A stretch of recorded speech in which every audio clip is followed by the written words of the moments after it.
بسم الله الرحمن الرحيم.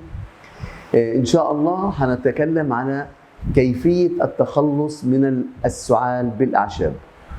ينقسم السعال إلى نوعين، هما السعال الجاف والسعال الرطب. بنستخدم أعشاب عشان نتخلص من السعال، زي مثلا أوراق النعناع.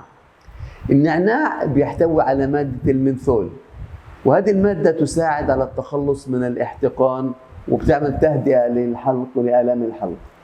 بالإضافة أن المنثول يساعد على التخلص من المخاط المسبب للسعال، ولهذا يمكنك استخدام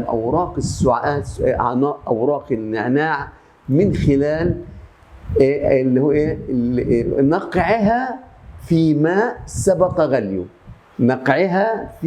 سبق غليه، أو إضافتها إلى الماء المغلي وعملية استنشاق البخار، تستنشق اللي هو زيت المنثول اللي طالع من النعناع. أيضا في عندنا الزعتر مهم جدا من الأعشاب التي تساعد على التخلص من الكثير من أمراض الجهاز التنفسي، وهذا لأنه يحتوي على مركبات الفلافونويدات، والتي تساعد على التخلص من الالتهابات، منها التهاب الحلق، بالإضافة إلى التخفيف من السعال.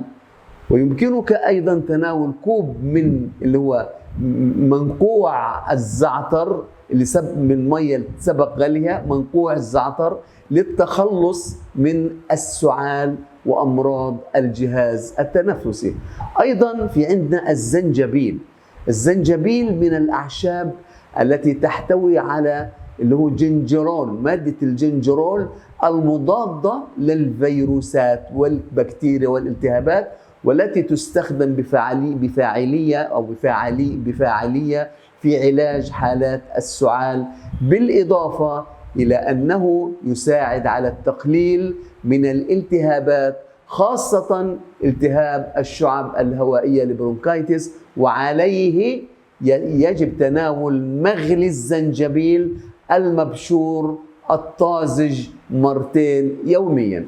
أيضا البابونج من الأعشاب التي تستخدم للتخلص من السعال في مادة الأبيجينين.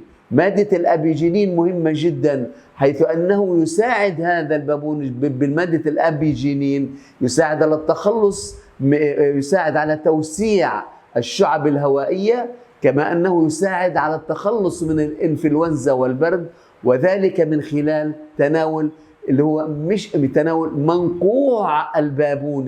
منقوع البابونج في ماء سبق غلي لمدة 7 دقائق، ثم شربه من غير سكر 2 مرات في اليوم. هذا وبالله التوفيق. كان معكم دكتور موسى عمارة، اختصاصي علم الأدوية والأعشاب والنباتات الطبية.